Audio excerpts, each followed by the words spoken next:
गुरु ब्रह्मा गुरु विष्णु गुरुदेव महेश्वर गुरु साक्षात् परम ब्रह्म तस्मै श्री गुरुवे नमः। नमस्कार बंधुगण, मु ज्योतिष गोविंद चंद्र नायक। आज हूँ नवेम्बर मास 3 तारिख 2025 मसीहा कार्तिक मासर शुक्ल पक्ष सोमवार। बर्तमान जानिया 12 राशि विषय। आज दिन 12 राशि कौन कौन प्रभाव सब रही। प्रथम जानिबा मेष राशि विषय। आज दिन आपणकर आर्थिक स्थिति मध्य भल सुदृढ़ रहिबो। उच्च सम्मान आसन ग्रहण करेंगे। पारिवारिक मध्य सुख पीड़ा आसो। देहर सामान्य असुस्थता अनुभव करेंगे। कार्य टी आपणकर हानि रहिबो।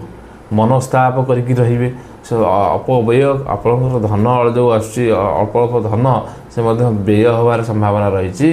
आपणकर सहयोग मध्य बंधु बांधव सहयोग करेंगे।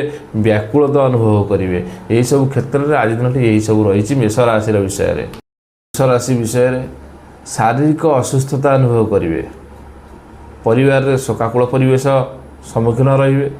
चाकरी क्षेत्र में भय व्यवसाय क्षेत्र में भय पाठ पढ़ारे छात्र छात्री माने उत्तीर्ण करेंगे।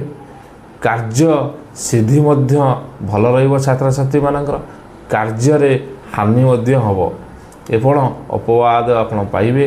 कर्म क्षेत्र में चाकरी क्षेत्र में व्यवसाय क्षेत्र में अपवाद पाई पारते। बर्तमान देखिए मिथुन राशि। मानसिक स्तर में शारीरिक स्तर में आपण असुस्थता अवलंबन करेंगे एवं बहु पीड़ा आपणकर देहर असुस्थता देखैब। चाकरी क्षेत्र में आपणकर आगू जावाई किसी बाट रही आज दिन में, कारण देहर असुस्थता कार्य हानि घात चंद्र रही। हिंसा पारिवारिक समस्या बढ़। गाड़ी प्रति सतर्क अवलंबन करेंगे। देखिए कर्कट राशि कौन सब रही। चाकरी क्षेत्र में शुभ फल मिल। व्यवसाय लाभ वृद्धि घटव। प्रतारणा वक्रता शत्रुबाधा आपणकर भल रहिबो। जो माने आपणकर शत्रु रही दमन करी आगू जी। व्यवसाय उन्नति करेंगे। धनर लाभ हम। आपण व्यवसाय आउ धन दुईटा घरे आनी संजोग कर रखिपारे। आपड़ जदि बाहर कड़े बुला सतर्क अवलंबन करेंगे। कर्कटर आज दिन बहुत अशुभ अच्छी। सिंह राशि व्यक्ति माने आज दिनटी अत्यंत लाभदायक। विभिन्न कार्य सफलता, धन प्राप्ति, जानवाहन प्राप्ति। जानवाहन किणिले अत्यंत शुभ रहिबो। धन जदि आपण पाखरे रखुचंती बाहर को सांगे नहीं जातु ना, चोरी होवार संभावना रही। तेणु छात्र छात्री माने पाठ पढ़ारे मन देवे। देहर सामान्य असुस्थता टिके अवलंबन करेंगे। पेटर समस्या जुटिव। आज सिंह राशि फल। कन्या राशि व्यक्ति माने आज अजथारे खर्च करि। मानसिक स्थिति हरई पारती। मुंडर स्थिति बिगड़। पारिवारिक समस्या घटव। धनर व्यय रहिबो।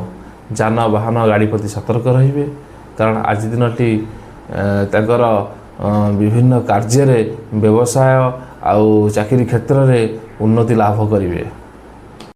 तुला राशि व्यक्ति माने आज यदि बाहर को जाउचंती सतर्क अवलंबन करंतु। गाड़ी प्रति सतर्क रहिबे। कुकुर प्रति सतर्क रहिबे। आपण जोड़ी जाउचंती खाद्य खाइबा आपणकर सुसाध्य भोजन हम। विभिन्न कार्य आप सफलता पाइबे। चाकरी क्षेत्र में सफलता पाइबे। निज धरणर किसी व्यवसाय आरंभ करंतु। आज दिन में आपण शुभ अच्छी। इच्छा राशि व्यक्ति माने जदि आपण आज कौन सी काम आरंभ करुचंती बहुत आगू जीवे। जदि जानवाहन चलाउछन सतर्क अवलंबन करेंगे। व्यवसाय उन्नति करेंगे। चाकरी क्षेत्र में उन्नति करेंगे। धनर परिमाण बढ़िबो।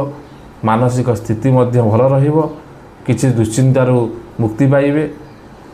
सुना जिनस क्रय करंतु। आज दिन आपणकर भल रहिबो।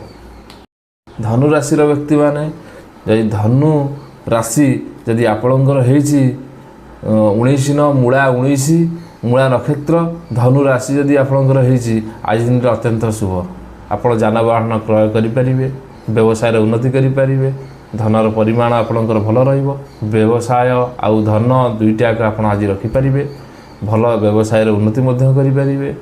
चाकरी क्षेत्र में उन्नति करें। जदि घरे आप छुट्टी रोचते पिला सहित आप दूर जगह को दूर स्थान को यात्रा करपारती। आपणकर देहर असुस्थता आ सुस्थता लगिकी मध्य रहिबो। आपण जदि किछि काम करिया चाहूछथि आज दिन में आरंभ करंतु सुदृढ़ रहिबो। मकर राशि व्यक्ति माने आज कौन करेंगे ना आज दिन में किछि जंत्रणा अनुभव करेंगे। जंत्रणा अनुभव करने सहित आपणकर चिंता बढ़ो, पारिवारिक चिंता बढ़ो, पिलामानंकर चिंता बढ़ो, धन खर्च होबार संभावना रही।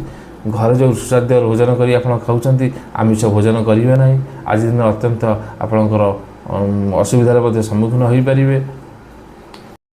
कुंभ राशि व्यक्ति माने हाथ पाद पेटर पीड़ा हबार संभावना रही। स्त्री लोक मानकर प्राय देहर असुस्थता अनुभव करेंगे। देहर जत्न नियंतु, दिन भल भल कटिव। आपण जो भक्षण आउ किछि दान दक्षिणा दौरान दुखी को दरिद्र को दान दिंतु। आज दिन आपणकर भल रहिबो। मीन राशि व्यक्ति माने आज दिन अत्यंत शुभ अच्छी आपण कारण धन जन यशस्वी आपण हे। आज शत्रु रे ना। कार्य आपण कार्य दिन नष्ट हम ना। अनुताप आप किसी अनुताप जब किसी कर्म करें अनुताप करें। आपण घर भितर कलह सृष्टि हम, क्षीण कलह सृष्टि हम, अल्प समय सृष्टि हम। अजथारे समय नष्ट कर निज कर्म ध्यान दियंतु।